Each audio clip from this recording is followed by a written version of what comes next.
Les aventuriers d'HubSpot by 1 minute 30 avec Gabriel Dabichouevel. Bonjour à tous, je suis ravi de vous accueillir pour cette deuxième saison du podcast Les aventuriers d'HubSpot, le podcast qui vous emmène dans un voyage passionnant à la découverte du monde du CRM. Je suis Gabriel Dabichouevel, votre guide pour cette aventure et fondateur d'1 minute 30, partenaire HubSpot des entreprises ambitieuses. Que ce soit pour le conseil, l'intégration, la formation ou en tant qu'agence, 1 minute 30 sera à vos côtés à chaque étape de votre aventure.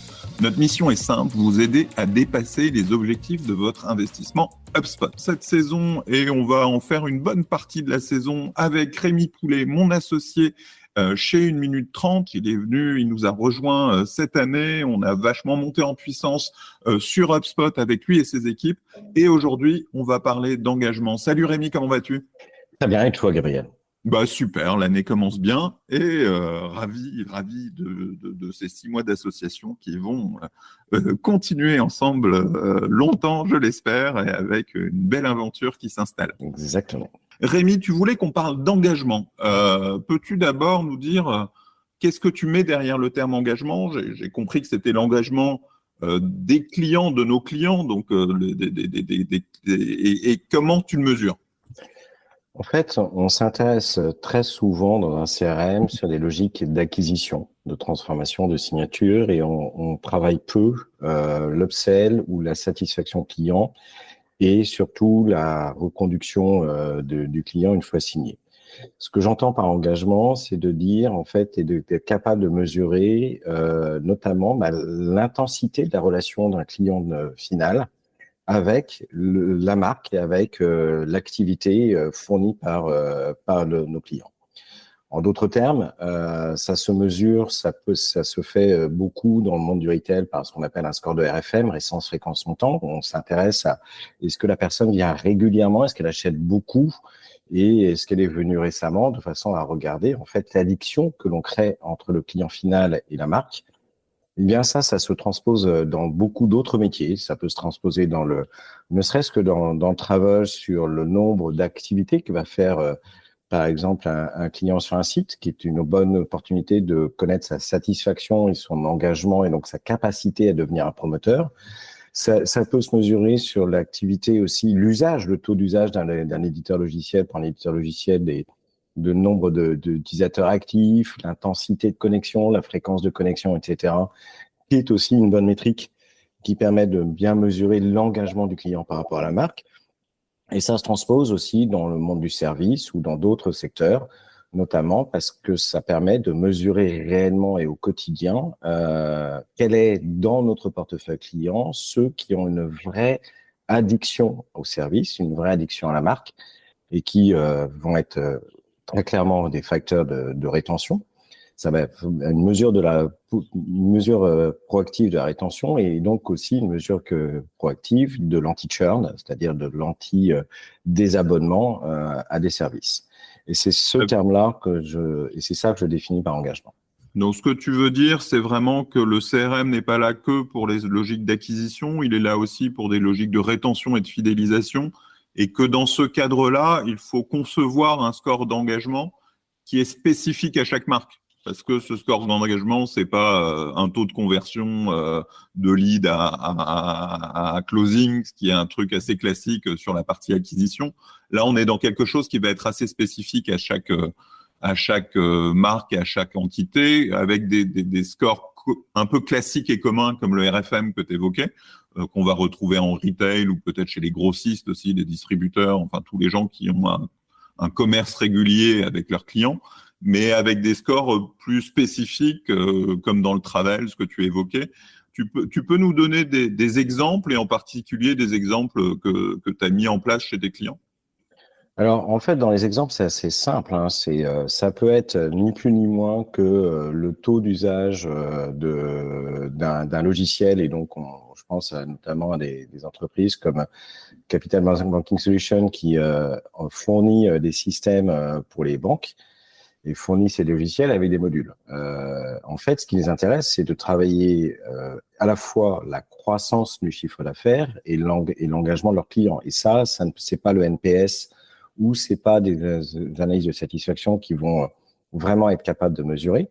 c'est très précisément le mesure du taux d'usage, du nombre d'activations, du nombre d'utilisateurs actifs par logiciel et par module, qui leur permet de savoir si demain ils vont être en capacité de faire l'upsell ou pas.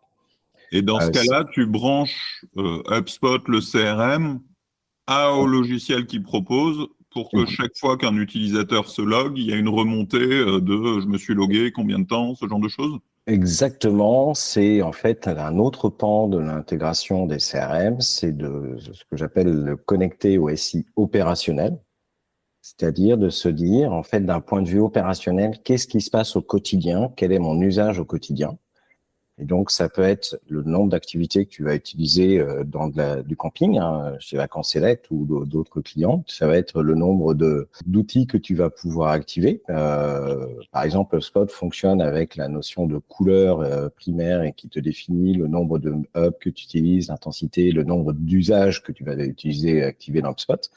Ce score d'engagement, il peut être vraiment protéiforme et te permet réellement d'avoir une connaissance beaucoup plus granulaire qu'un sondage régulier de satisfaction sur OK, mon client, il est vraiment actif, il crée une addiction, il a créé une vraie capacité de rétention avec la marque, il peut être un vrai promoteur.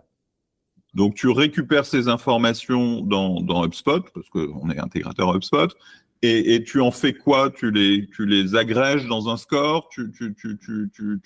Comment tu les manipules pour qu'elles soient efficaces, actives et activables, finalement? Alors, plusieurs logiques en fonction de la structuration des produits. Une première logique qui consiste à dire j'ai besoin d'un score macro d'engagement, un peu l'équivalent de mon RFM. Mais mon RFM, il ne me suffit pas, surtout quand j'ai une gamme produit qui est un peu plus diversifiée. Donc, je vais avoir tendance à avoir l'équivalent d'un RFM par gamme de produits. Donc, ça peut être dans la distribution, ni plus ni moins que quelle est ma récurrence d'achat de tel type de produit. Ça peut être dans un éditeur logiciel, la récurrence d'usage et le taux d'usage de chacun de mes modules. Et qu'est-ce que tu fais de ce score derrière? Ça t'aide à faire une segmentation, à adresser des messages différents pour chacune de ces cibles? Comment tu l'utilises au quotidien après? Alors, sincèrement, un CRM, il est fait pour générer plus de chiffre d'affaires et rendre la relation client plus fluide et plus efficace. Donc, ce qui veut dire que du premier vecteur, c'est notamment quand on travaille avec un réseau de distribution, c'est de regarder le taux d'activation dans le réseau. Donc, qu'est-ce qu'on va en faire derrière? On va en faire en fait une première chose, détecter des risques de churn, donc des risques de désabonnement, parce qu'on se retrouve avec des faibles scores d'engagement. Objectiver le taux d'adoption et le taux de rétention, c'est-à-dire être capable de mieux connaître le client et sa satisfaction indirecte par son usage régulier.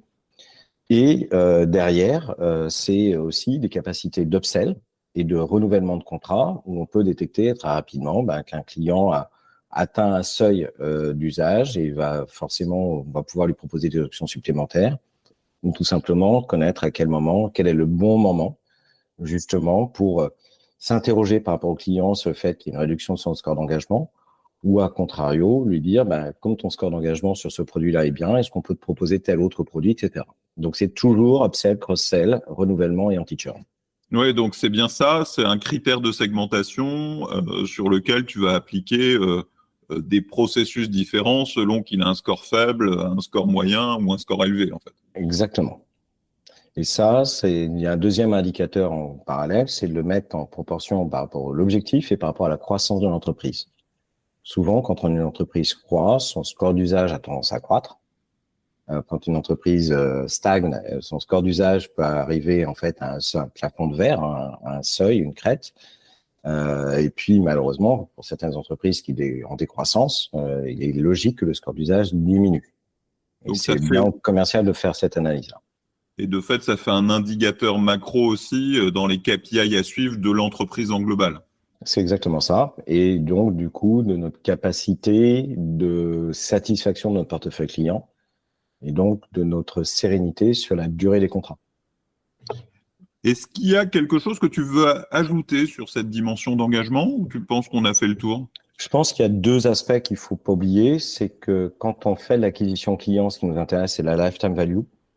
Et on a tendance à l'oublier. La lifetime value, c'est l'ensemble du chiffre d'affaires généré par un client durant toute sa relation avec la marque. Et cette lifetime value, en fait, est un indicateur clé qui est très dur à mesurer objectivement et qui est très dur à mesurer dans le temps parce qu'il faut du temps pour pouvoir le créer proprement. Mais globalement, c'est être capable de travailler là-dessus, c'est de se dire, je fais une vraie logique d'anti-churn, etc. Et le deuxième aspect qu'il faut pas oublier, c'est qu'on a quand on travaille chez un client qui a des contrats cadres, le contrat cadre, c'est-à-dire un contrat qui est applicable à des prestations réalisées ultérieurement avec des filiales, ou la maison mère et des équipes, en fait, la réalité terrain du chiffre d'affaires que l'on va générer, c'est par ce score d'engagement et c'est par cette analyse fine. Moi, j'ai une petite dernière question sur ce score d'engagement. Est-ce qu'il est toujours facile à trouver selon les spécificités de l'entreprise? Alors, il y a le RFM dont tu as parlé, qui est une logique un peu classique, mais qui n'est pas nécessairement facile à construire. Mais dans d'autres cas de figure, comment on trouve le bon indicateur, le bon score, comment on le calcule, comment ça se fait et comment on peut aider nos clients à le faire? Tu le fais souvent en deux phases. Il y a des clients pour qui c'est naturel. C'est-à-dire, il y a des clients dans lesquels la prestation de service, c'est un indicateur, c'est un volume de consommation et j'ai envie de dire, ça s'arrête là. Et dans ces cas-là, il n'y a pas trop d'enjeux. La plupart du temps, c'est plutôt une analyse de l'historique. C'est-à-dire être capable d'analyser la data que l'on a présente chez les clients pour regarder réellement, en fait, ce qui est les indicateurs clés de croissance, les indicateurs clés d'upsell, etc. Et ça, cette première analyse, qui est une analyse de segmentation, quelque part, nous permet de connaître quels sont les indicateurs clés du score d'engagement. Je prends un exemple tout bête. Se dire que je suis un comptable et j'ai un cabinet d'expertise comptable et que la personne a un score d'engagement fort parce qu'il est bien obligé de faire sa compta, c'est un indicateur de vanité, c'est-à-dire qu'il ne va pas me permettre de savoir si mon client est satisfait, il va faire du churn et autres. Pour autant, dès qu'on rentre dans un certain segment d'usage, très rapidement, on est capable de qualifier et d'identifier des poches de valeur et donc des segments de data qui sont, eux, des critères réellement précis et qui permettent d'avoir en fait l'équivalent du RFM par service. Merci beaucoup Rémi. On fera d'autres épisodes ensemble. Cet épisode des aventuriers de HubSpot est terminé. J'espère que vous aviez bien compris l'importance du score d'engagement, que vous avez peut-être déjà identifié quels sont les bons indicateurs pour construire ce score d'engagement chez vous, que vous réfléchissez aussi à la mise en place des différents scénarios, workflows à mettre en place en fonction du score de chacun et de la segmentation que vous avez obtenue. Si vous pensez avoir besoin d'être accompagné pour le faire, n'hésitez pas naturellement à nous contacter chez 1 minute 30. Et puis, avant de partir, n'oubliez pas que l'expérience est meilleure lorsqu'elle est partagée. Alors, après l'épisode, relayez vos découvertes avec d'autres aventuriers et n'hésitez pas à liker, à partager, à laisser un commentaire sur la plateforme où vous consultez ce podcast. Merci beaucoup Rémi, à bientôt pour un nouvel épisode. Bonne journée à tous.